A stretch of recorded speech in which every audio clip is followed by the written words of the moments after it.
Hello everyone, welcome to the Solo Gaming Spotlight. Today I'm going to be unboxing two games. Aventuria's Into the Black Boar and Return to the Into the Black Boar. Now if you're not familiar with Aventuria, it does an excellent job at bringing the RPG combat into focus with some cool card play to represent that. I enjoyed it so much that I went and got two expansions. I'll put up top somewhere my playthrough of the base game using the mage. This is going to come with 4 new characters, and I'm going to go ahead and unbox it so that you can see what comes in the box. And then what I'll do is I'll stop the video, take a look at the components, and come back and give you my initial thoughts on what's contained herein. We have rulebook with the adventures in it all in one. The base game came with 2. We got tokens. Oh, a couple of them are popped out. And we have our cards. 1, 2, 3, 4, 5, 6, 7 separate decks of cards.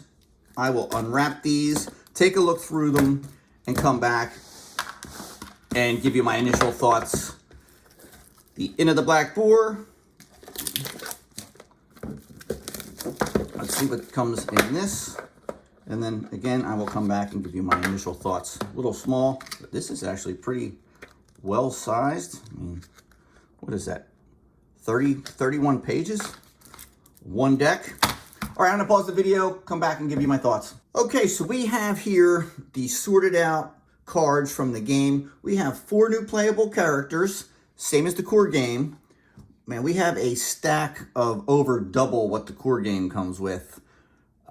Fantastic. Of course, this is a game where you're fighting enemies, and having more enemies to fight just increases the amount of playability for me. You have a couple of enemies that actually can be, you have an enemy side and you have a friend side. So it looks like there's going to be some choices that you're going to make along the way. There is an entire deck. These obviously look like they can get shuffled into your deck. And I'm thinking this DS maybe for dungeon scraps, because there's a lot of like rusty equipment in here. And from what I'm getting, you kind of are in a dungeon without any of your equipment that you normally start the game with. And you'll be picking up, I guess, different dungeon scraps as you go adventuring through the dungeon. I mean, look at this dungeon deck of different things that you're going to end up encountering. An arsenal, a decision you'll be making. Bear's Den is going to be a challenge. Different things like that as you're exploring a dungeon.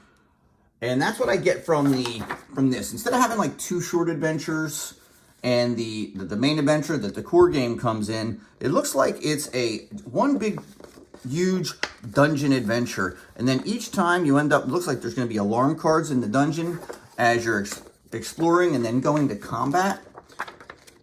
The first time, you come across lizardmen, you read a certain section, do some skill checks. The second time, the different creatures and alarms you're going to come across will trigger the different sections of the story in this book. You get 2 more demons. You get 2 demons. Like the base game came with 1. You get about the same amount of event cards, about the same amount of leader action cards. The reward cards, about the same that you get in the core game as well. So doubling all that. You do have these story-like cards, Into the Black Boar 1, 2, 3, and even 4. So they must break it up into 4 different sections of exploring the dungeon. That's my first take. Remember, these are my original thoughts. I didn't go through and read the rule book or how to play the game just yet. I am looking forward to getting this to the table. This is awesome.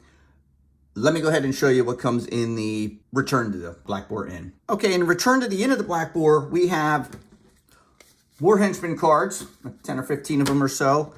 A couple more dungeon cards, and it looks like this adds an alarm for undead.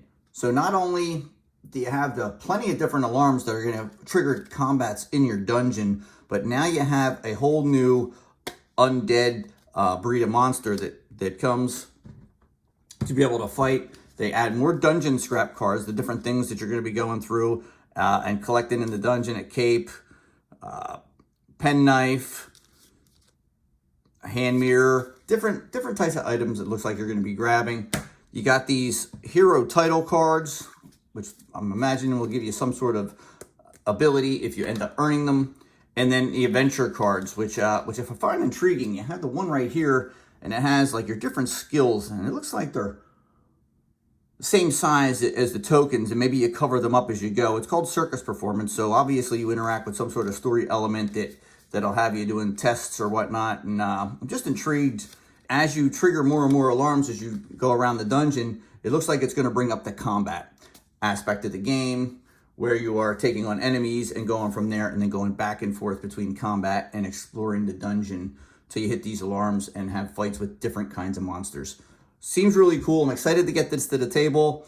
Hope you've enjoyed the video. Until next time.